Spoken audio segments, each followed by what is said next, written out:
Okay, so this is shortly after a SmackDown that had Natalya and Naomi in a match that they gave time to.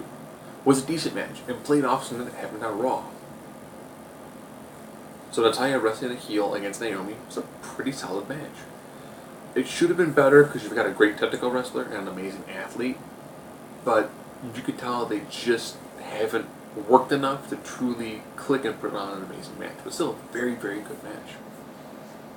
If you're watching NXT recently, both Rhino and the Brian Kendrick have made their ways to NXT, which is just fantastic.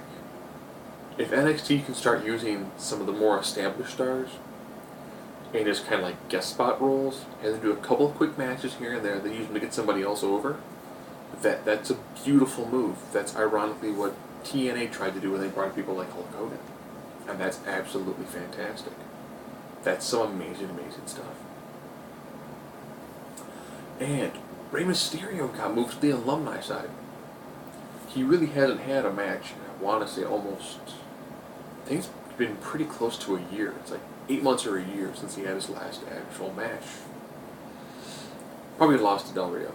That's, I think, the only person never actually really feuded with towards the end of his career. He did, of course, undergo, I think it was double stem cell surgeries on his knees.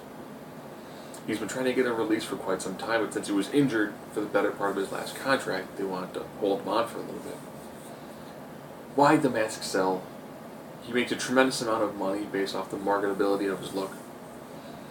He has mentioned he's wanted to go to AAA, where he essentially can work a different style. He can go back to more of the luchador style. He knows he's going to be over. He's not going to be able to crowd. He's not going to travel anywhere near as much. He's going to be able to make more percent off his merchandise. So essentially he wants to work less and still make a decent living. And there have been talks that he may or may not, if he also joins AAA, he might be joining Alberto El Patron in Lucha Underground. Lucha Underground is, for the hour that it's there, is an absolutely amazing show. And you can watch Jerv's episodes for free on YouTube. And I think he's got just the right personality in the fan base that you put him in the temple and you put him against someone like Johnny Mundo or Puma or Chavo Guerrero Jr. Why not? They had awesome matches in the past. There's enough great luchadors there that the fact that Rey's got some age on his body and he's got a massive amount of injuries, he will put on some phenomenal matches. You will get some ridiculous love from that crowd.